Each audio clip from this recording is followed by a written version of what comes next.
in the end.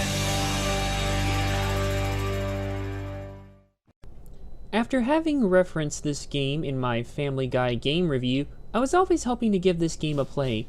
Then, one decent trade-in haul later that knocked the price down to something a bit more tolerable, I got my hands on it. Futurama the video game. Developed by Unique Development Studios and published by Vivendi Universal Games in North America and Cygames in Europe, this game was released on the PS2 and Xbox on August 1st, 2003 for Europe, and August 13th, 2003 for North America.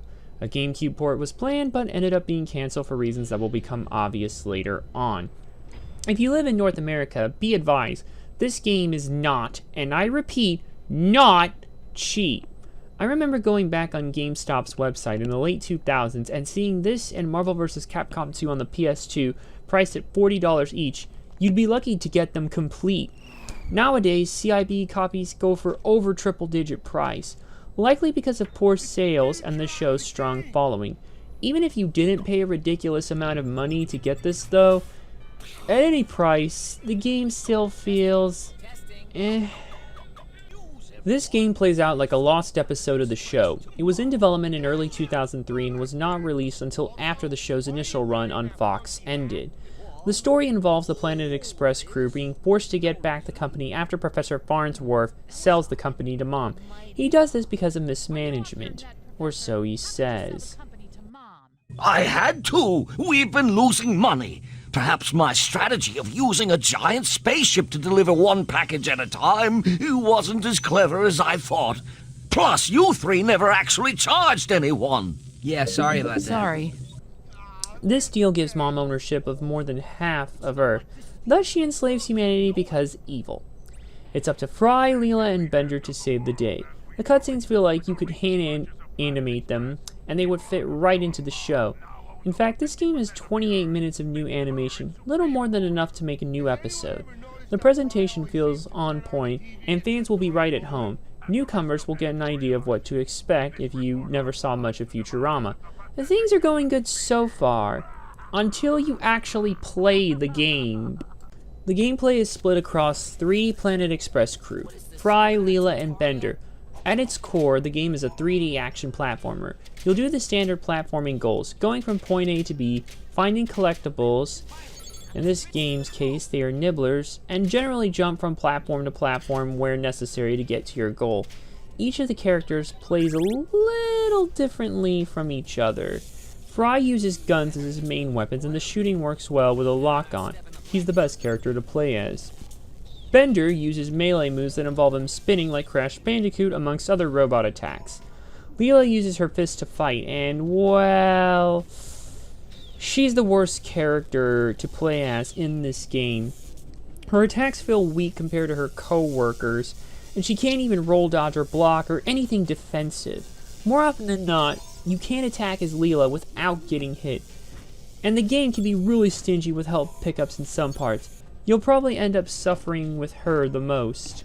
In general, the design feels like 3 different types of characters with different attack methods with the same platforming gameplay. The problem is, none of it blends well together to form a cohesive experience. It feels as you keep playing, it keeps getting worse. Fry's sections are the best, but after you complete his initial part, you don't play as him again until the final level. Bender's sections have some setbacks. This is where the game ups the difficulty, but it's still enjoyable for the most part. Leela's sections are the worst in this game because of her aforementioned problems, which in turn make the levels feel like they're dragging on. They feel like a chore and not fun. They're also a bit confusing and hard to follow, which doesn't help. By the end, you'll just wish it was over. Oh, and there's a Zoidberg level in there where he rides this thing throughout this one part, but it's only the only time you play as him in the game, and after you do, you won't remember it at all. And even when the game does end, the final boss is just underwhelming. It's not Mom, it's just some generic giant robot, and you don't even realize it's the final boss. At least I didn't when I played it.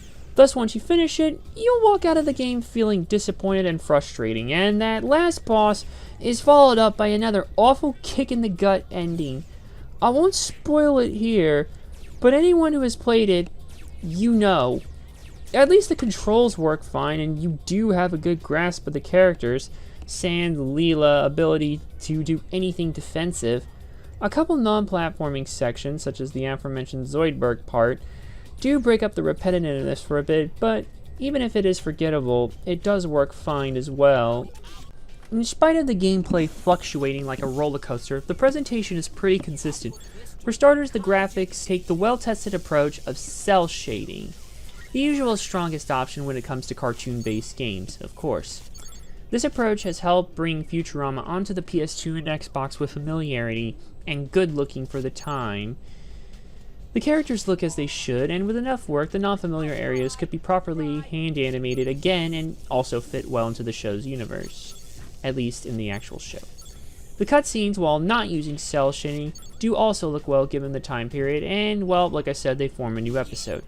UIs and menus fit well within the game as they would fit within the show, how they look as well, regards. The only part of the presentation that's a bit hit and miss is the camera. While fully controllable, it doesn't rotate up and down normally, and doesn't provide the best views, but it's not often the case here. Also, if you play the Xbox version on an Xbox 360, one of Leela's boss fights frame rate tanks like hell, and even other parts of the game at times, so maybe play on original Xbox. Another strong presentation part is the sound, in particular the voice acting. All the main cast members reprised their roles, meaning Billy West, Katie Seagal, John DiMaggio, Tress MacNeille, Maurice LaMarche, and David Herman are all here. Sadly, Phil Lamar and Lauren Tom were unable to voice their characters due to budget reasons. Hermes has a non-speaking appearance in level 1, and Amy is completely MIA for the game. Everyone who is here, though, is on their A game, just like the show. It helps that they're being directed by showrunner David X. Cohen. In fact, many of the creative team from the show were brought in, which helps with the atmosphere really shining, since they're literally just putting it in game form. Nothing is lost in translation. Also, the music is on point as well. Composed by longtime show composer Christopher Tring, it also fits right in too, and some of the songs will get stuck in your head, especially the Planet Express level music. All other music fits within the environments. Nothing is out of place. Sound effects are also pretty on point. Again, the same thing, fitting within the universe, don't sound out of place, you know. There is a bit of replayability if you don't go and get all the nibblers on your first run. They unlock cutscenes, the in-game music, and the loading screens, which are pretty funny. Futurama the game, I struggled with. I really wanted to like this game more than I ended up liking it. I love the game's presentation, voice work, graphics, script, sound, and it even controls fine and has some nice collectibles. But the gameplay, it just feels like a mismatch that starts out fine, but by the end, especially after you go through Leela's sections, you'll wish the damn thing was over because of the frustration this game brings. It does have cheats which can soften the blow, but I shouldn't have to use them to balance out the madness in the first place. Compared to other 6th-gen platformers, this one, unless you're a die-hard fan of the show, really doesn't do much to distinguish itself. Given that it was also released around the time the show's initial run ended, it's no wonder it didn't do well, and probably part of the reason why the GameCube version was cancelled. If you are a die-hard fan of Futurama, well, you probably already have this game, but in the event you don't, your mileage will vary when it comes to acquiring it.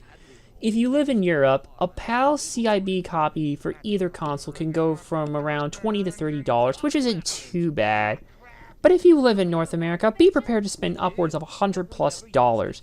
If you can get a good deal on it and you are a die-hard fan, go for it. You'll probably love this game, flaws and all. If you aren't a die-hard fan, either emulate, watch on YouTube, or get the DVD of The Beast with a Billion Backs, as the cutscenes are presented there as a lost episode. Keep in mind, you will lose the fourth wall breaking moments with self-referencing being in a game. Anyone else, you should probably just play a different platformer. I give Futurama the video game a 3 out of 5. Thanks for watching. If you like what you saw, click the big red button below to subscribe. Check out the other links in the description for more cool stuff, and check out the playlist on screen for more content. See you in the next video.